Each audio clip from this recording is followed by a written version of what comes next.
everyone, Charlotte with Minii Adventures Mountain Bike Experiences.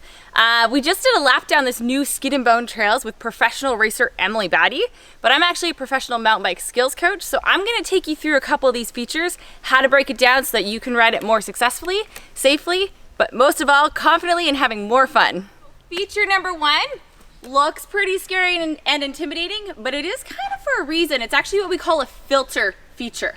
So what that means, this is going to be one of the more difficult features along the trail, and if you can successfully, comfortably, and confidently ride over this feature, then you're going to have a lot of fun on the rest of the trail. So let's break this down into 5 key steps so that we're riding it safely, comfortably, and confidently. All right, so breaking it down into 5 relatively simple steps. Number 1 is establishing our point of commitment, which is a point before the feature that we know we're ready to commit and execute, okay? If you have a moment of hesitation, that is the point that you need to pull the parachute and reset for the next lap. Number 2, we want to start to think about a strong ready position so that we can press into that bike. Newton's third law of physics, every action has an equal and opposite reaction, so we want to press into that bike to give us some lift to get over. Number 3, we're going to start to think about absorbing the bike, so allowing that bike to come up to us, but then working through us. And number 4, we're going to poke the bike down on the other side. Number 5, allowing us to recenter, carry on. Our second feature here has a very similar entrance, if you will, as that first filter feature that we talked about back there. So we want to think about kind of that point of commitment coming into the feature. We're going to think about pressing into the bike and absorbing. So now we're on the rack and we're going to change the last 2 key bullet points.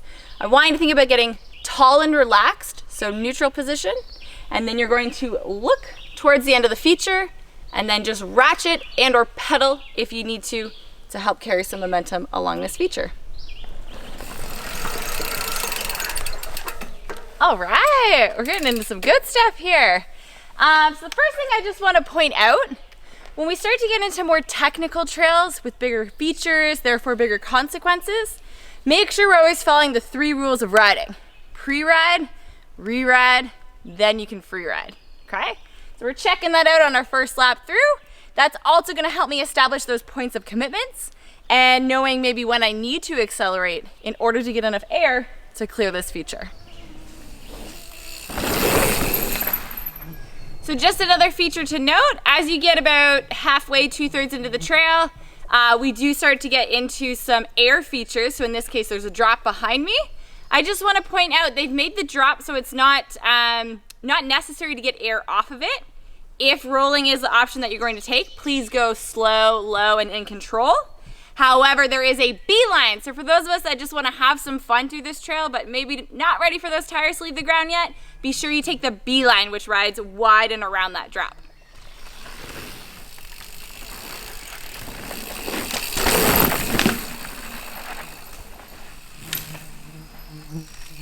So we're almost to the bottom, but the fun doesn't stop yet.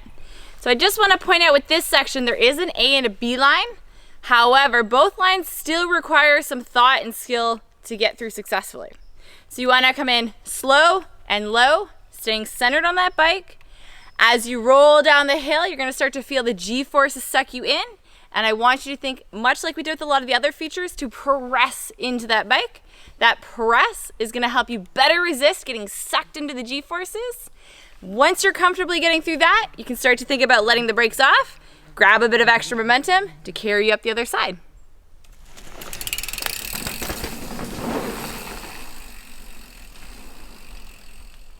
All right, so that's a wrap on going through some of the features and obstacles on this new Skin and Bone trails.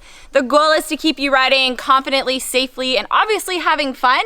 So if this is something you're looking to work on or progress your riding into, I do offer private mountain bike lessons. You can find me online or more information on that at miniiadventures.com, Minii. Again, I'm Charlotte Batty. I just want to say thanks for coming out for a ride and happy trails.